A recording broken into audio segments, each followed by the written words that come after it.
سواء هتجيبوا العاب سواء هتجيبوا لبس، النيو بورن والاطفال قسم بيقف فيه الكبار قبل الصغار.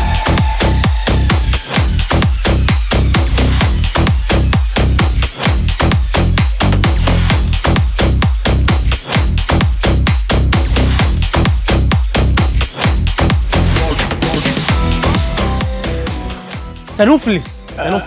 بص يا هندسه، بسم الله الرحمن الرحيم. البند ده للالعاب، كنت ناقص ابص ايد الزبون حرفيا عشان يشتغل فيه. النهارده بطلنا شغل الاطفال شغالين في الالعاب. بصراحه شويه العاب موجوده دلوقتي في كل فروع رأفت صيام، يعني ايه بتحكي عن باشا بقى.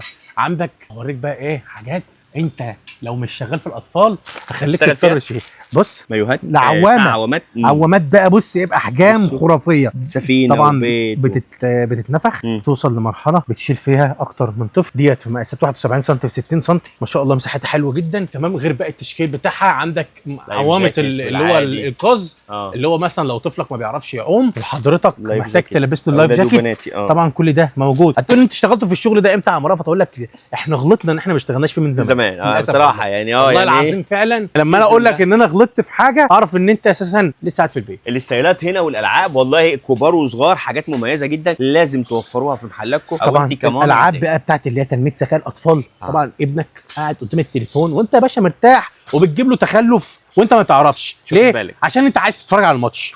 انت عمال ما تديله العاب ينشغل بقى، يشغل دماغه، طبعا ينمي العقل بتاعه. الحاجات ديت بتنفع في المستقبل. طبعا انت اكيد مش حاسس بيها خالص عشان ممكن ما يفرقش معاك كلامي دلوقتي، بس هيفرق معاك بعدين هتشوفها بعدين. عندك الالعاب اللي زي دي برضو ديت من 6 شهور وانت طالع. الحاجات اللي زي ديت والله بتحط فيها اكتر من 100% في التسعير. يعني لو ب 100 بتباع ب 200، يعني لو ب 200 بتباع ب 400 وانت طالع. ده تفاصيل صغيره كده. عندك كمان حاجات بسيطه على فكره، منها اشكال. بصوا في منها فيل وفي منها وعندك الكلب وعندك طبعا ايه باقي التشكيل ده اساسا بعد ما التشكيل اختفى. يعني انا بكلمك بعد ما التشكيل اختفى طول الوقت هنا في رأفت صيام. عندك كمان اللعب اللي هو التليفونات. طب تحط له الحاجات بتاعته من ورا وبتبدا تشغله. طبعا هنا محطوط مسمار عشان خاطر ابنك ما يقومش شايل مثلا، او بنتك تشيل مثلا الحاجات ديت تقوم بقى على الحجر والكلام من ده. في فن الحاجات دي فيها فن. الحاجات دي فيها أمان. طبعا الجزء الجديد. وبصوا في منه انواع تليفونات ثانيه برده كرافت، صح؟ يعني بصوا دي كلها انواع تليفونات ثانيه. عندك حاجات كتير. انا بقول لك ايه كمان. بصوا اللعبه دي جميله. البند ده خسر اللي ما اشتغلش فيه، خسر فعلا اللي ما اشتغلش فيه. طبعا عندنا الجزء الجديد الخاص بمصنع فاني باني موجود النهارده. لو انت مثلا جاي لك بيبي وعايزه ان انت تشكلي له، بتشكلي من خلال الموديلات اللي انت حابه تشتريها. طبعا تشكيله الاطفال بتكون محتاجه ان تجيبوا منتجات قطن 100%. يعني دلوقتي يبقى فاني باني بالباكيت، صح؟ موجود يعني باكيتات وموجود ارباع، موجود انصاص اللي انت عايزه بتشيل منه زي ما انت محتاج. عندك كمان تكمله الالعاب بقى. لا تكمله الالعاب بقى. بصوا الببرونه ايه؟ الببرونه السمارت دي.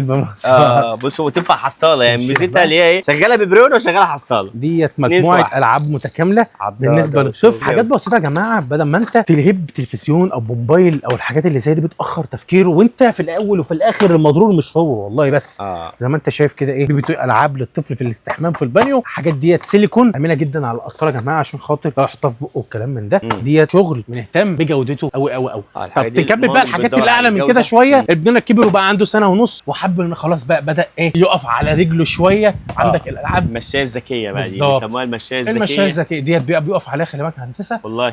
وبيلعب بقى بالكوره، باسكت كمان اهو، الباسكت بتاعه. ممكن بقى تجيب له المشايه الذكيه اللي حضرتك بتقول عليها اهوت. العجل بتاعها هو بيمسك هنا وكمان يتحرك بيلعب. ولو في اطفال مثلا معاه في الشقه، او اختك جايه ومعاه عيالها، اخوك جاي ومعاه عياله، طبعا بيلعبوا معاه، هيلعبوا هيقضوا وقت سعيده جدا. بالظبط. عندك كمان المشايه باكتر من شكل، وكمان فيها العاب مختلفه زي ما انت شايف كده. تشكيله مختلفه جميله جدا. طبعا احلاهم باسكت الكور ده. عندك الكور، باسكت الكور ده ممكن حرفيا ياخد مساحه جوان بقى وكاس حلوه كده. كبرنا بقى خلاص. الطفل متحط فيه انسيل. الحاجات دي كانت لو حضرتك مثلا وراك شغل بيت، في مثلا حضرتك مدرسه مثلا بتدي دروس اونلاين، الكلام من ده، بتلهي الطفل وفي نفس الوقت قدام عينيك وشايفاه وفي مكان امن، علشان خاطر تسيب الطفل وانت بالك مرتاح. تكمله لشغل الاطفال، عندك الشيال الشيكو الاعلى مبيعا في شركه رأفت صيام قسم البيتي. شياله الشيكو اللي مريحه نص امهات مصر حرفيا، خصوصا في وقت معاكي كده اهو قدامك شايفاه. خروجات والفسح براحتكم من دلوقتي. كل ده على فكره بابا بيشارك كمان، مش ماما بس. يعني بابا يشارك في دي. ما بشيلش شنط بقى للاسف. والله عندك الطفل بتشال بوضعيه النوم كده، او بوضعيه اللي هو امامي او خلفي، بس اللي قدام خلفي. طبعا بيكون مرتاح جدا ان هو معاكي، بتشال باكتر، بتتلبس باكتر من وضعيه. وكمان بصراحه ترندي قوي الشغل الشياله. حابب انك تشتغل فيه عشان خاطر حضرتك تكسب تشكيله كامله من فرشه محترمه جدا في قسم البيبيهات، نقدر نوفرها لك، هتدعي لنا حرفيا لانك هتمسك من وراها فلوس محترمه بصراحه مميزه جدا أساسي. جدا. عملنا لك فيديوهات النهارده، سلسله فيديوهات الاقسام الاساسيه وليست رفاهيه. يعني عندك قسم البيبي عملنا عليه فيديو دلوقتي، عندك قسم اللانجيري طبعا شغال طول السنه، قسم الداخلي شغال طول السنه والسنه والسنين كلها لجميع الفئات. انت النهارده بتستهدف في مشروعك اللي انت عايز تفتحه انك تخدم جميع الفئات طول السنه، مش موسم وتقعد يا خسرت يا كسبت، لا طول السنه. زيك زي الاكل والشرب، مواصلات، الكلام من ده. طبيعي ان قسم البيبيهات مهم جدا جدا جدا. هو فعلا من اهم الاقسام وشغال طول السنه، ما فيش فيه بند ما ينفعش ما يجيش. ده طفل وحياه طفل وعيش الطفل لازم يتربى باحسن الامكانيات. فطبيعي عمر ما في اب ولا ام بخلوا على طفله، سواء بقى لو كان طفل جديد ما بيستخدمش بقى حاجات قديمه والكلام من ده. فطبيعي لما تيجي مثلا ام تفرش من عندنا تجيب فرشه خفيفه كده لابنها، بتجيب اكسسواراته من الالف للياء، نوفرها لها من اول الشنطه لغايه الناموسيه. عندك السالوبنتات، البيجامات صيفي وشتوي، موجود ده وموجود ده، حتى البطانيه اساسيه ما بنقطعش. والاكسسوارات الاساسيه جاي والاكسسوارات كمان. بيبي مثلا حددت التوقيت او ربنا كرمك بتوقيت شتوي وانت في الصيف، موجود الشتوي. العكس صحيح برضو موجود الصيفي. طبعا عندك الببرونات والكلام من الشغل الاطفال من اول عمر يوم حتى موجوده تفاصيلها والبانيو، كل اللي انتم محتاجينه. مستلزمات الطفل من جوه البيت لغايه بره البيت من اول عمر يوم لغايه ما يتم 14 15 سنه موجوده في شركه رفاط. في حاجه بقى في المستلزمات نبص عليها هنا اهو، اللي هي ايه؟ الستولر. بص بقى الاساسي دي لعبتي اهو، دي كمله. بص هقابلك انا من هنا اهو، قبل وانا هقابلك اهو. بص هقابلك من هنا اهو. بصوا هنا اكبر قسم اطفال ومواليد في رأفت صيام. بص الاسترولر ده بيكمل كماليات والله من الاساسيات، ما عادش من الكماليات. يعني الاسترولر او عربيه بتاعت البيبي دي تعتبر دلوقتي من ايه؟ من الاساسيات. توأم ده رأفت ولا ايه؟ بسم الله ما شاء الله. توأم عنده مشكله كده ما تفهمش ماله.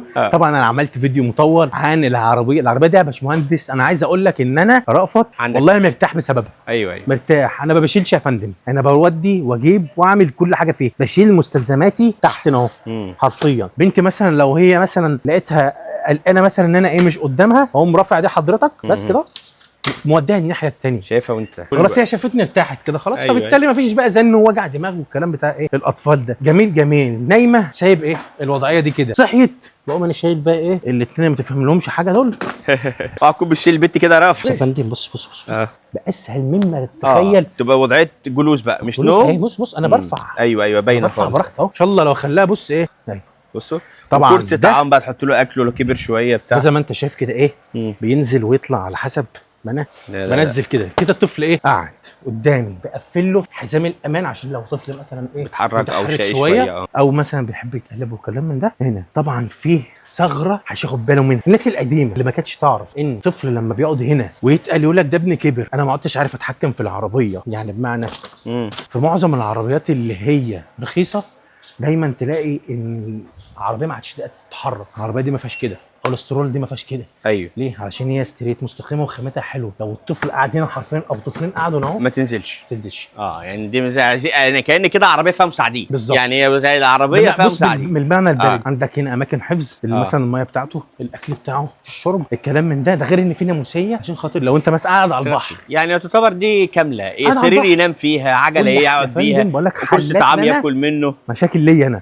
بصوا بكلمك كمستخدم. وجزء كبير جدا وهتلاقوا استهلاك كتيره جدا من السلولر والعربيات. طبعا ده بيجي على حسب ايه السن، الوزن، كل العوامل دي احنا هنقول لك عليها. حابب هديه جميله جدا قيمه السلولر دي، يعني استخدامها في حد ذاته هيفضل اللي انت جايبها له بيفتكرك وبيدعي لك. والله بتتوارث يعني. لا بتتوارث، الاجيال بتتوارثها. عندك ميزه حلوه بقى، يعني انا افتكر الحاجات دي ان السلولر دي موجود منها 3 الوان احلى من بعض. اللي هي النوع اللي هو اللي شرحته بالتفصيل زي ما انت شايف كده ايه الرصاصي والازرق. دي البليكو. نوع اسمه البليكو. زي ما انت شايف، عشان خاطر لو انت حبيت ان انت ايه تجيبها مثلا هندسه ربنا يكرمك. اللهم امين يا رب العالمين. ما يفكوش السلات دي كلها واكتر موجوده في عالم المواليد اللي موجود عند رأفت صيام في كل فروعه. بس احنا النهارده بنكلمكم من فرعنا في المحله الكبرى شارع المعهد الديني بتاع اسم كده المسجد الكنيسي في اتجاه السريع. طبعا متاح شحن باي كميه في اي مكان بره مصر وجوه مصر. ماشي تمام. كل ده انا كلمتك على اكسسوارات البيبي، ما قلتلكش قسم الاطفال من اول عمر سنه لغايه 13 14 15 16 سنه وانت طالع بقى المحيرات. موجود ده موجود صيف وشتاء. صيف وشتاء هتلاقوا موجود. جينزات، خروج، بيجامات، حاجات صيف، مصيف، هتخش من الاخر كلام مختصر من اول الطفل ما يشرف الدنيا كده كل حاجاته موجوده. لما تبدا معاه كمان البوت تريننج هتلاقوا هنا هتلاقي هنا برضو السوليوشن المناسب لده. يعني حرفيا الله يكون في عون الامهات من ورا الموضوع ده. يعني الموضوع ده بصراحه بيسبب ارهاق شديد جدا عقبال ما الطفل يتعود، فبنحتاج بعض الوسائل الصغيره كده من ضمنها البوت تريننج. ممتاز جدا ومريح جدا برضو في نفس الوقت، وحابب الطفل ان هو يتعود على الحاجه اللي دلوقتي. وفي كمان مراحل قبل كده كمان اللي هي الثابته البوت العاديه موجوده هنا، وموجود اشكال كتير جدا، ده غير البطاطين والسبوع الكوفرتات والكلام من ده، وطقم المستشفى، شماعات حتى لو انت عايزه تجيب هديه وما انتش عارفه كنقطه كهديه كاي حاجه، عندك قسم الاطفال ده ممتاز جدا، تقدر ان انت تجيبي اي هديه باي مستوى سعري حضرتك عايزه تجيبي بيه. ماشي، احنا بدانا الفيديو بايه واحنا داخلين؟ والله ما انا فاكر. بالبطايه. طب نشوف بقى البطايه قبل ما نمشي. البطايه. استنوا فيديوهات جديده وكل المنتجات الموجوده في كل فروع الفصيله.